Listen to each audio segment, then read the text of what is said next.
Thanks the High Commissioner for his update and welcomes the valuable work of his Bureau.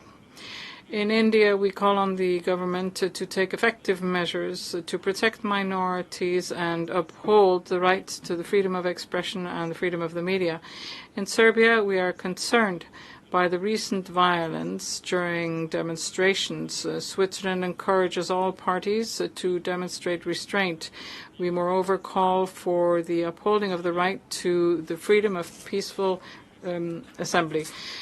In Syria, we are concerned by the attacks against civilians and the numerous cases of abductions of women in the south. We call on the parties, especially the Syrian government, to protect the civilian population in line with international law and guarantee that independent inquiries be conducted to bring the perpetrators to justice.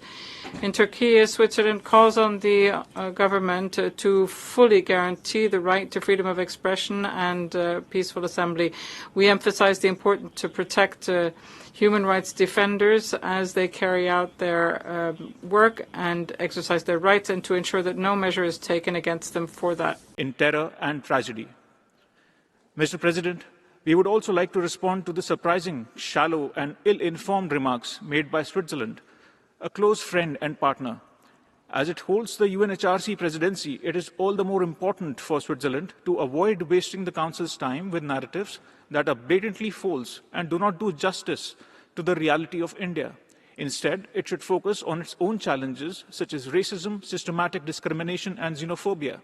As the world's largest, most diverse and vibrant democracy, with a civilizational embrace of pluralism, India remains ready to help Switzerland address these concerns. India.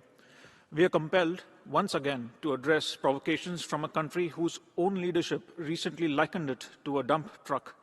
Perhaps an inadvertently apt metaphor for a state that continues to deposit recycled falsehoods and stale propaganda before this distinguished council. Pakistan's systematic abuse of this forum, coupled with its routine manipulation of the OIC as its mouthpiece, has become a familiar pattern. Its pathological fixation on India appears to provide it with existential validation. Yet, we must respond, lest we forget. Lest we forget the carnage of Pahalgam, where Pakistan-sponsored terrorists turned a meadow of joy into a killing field in April this year. Lest we forget 9/11, as the world marks its anniversary tomorrow, even as we witness today the hypocrisy of those who sheltered its mastermind and glorified him as a martyr. Lest we forget Pulwama, Uri, Pathankot, Mumbai. The list is endless, Mr. President.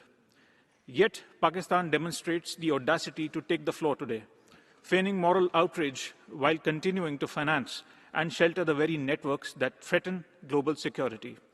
The international community recognizes this charade for what it is. The world will not forget. India will not forget. Our measured and proportionate response to the Pahalgam attack made that sufficiently clear. We need no lessons from a terror sponsor, no sermons from a persecutor of minorities, no advice from a state that has squandered its own credibility. Mr. President, India will continue to protect its citizens with unwavering resolve. We will defend our sovereignty without compromise. And we will continue to expose, time and again, the elaborate deception of a failed state whose survival depends upon trafficking in terror and tragedy.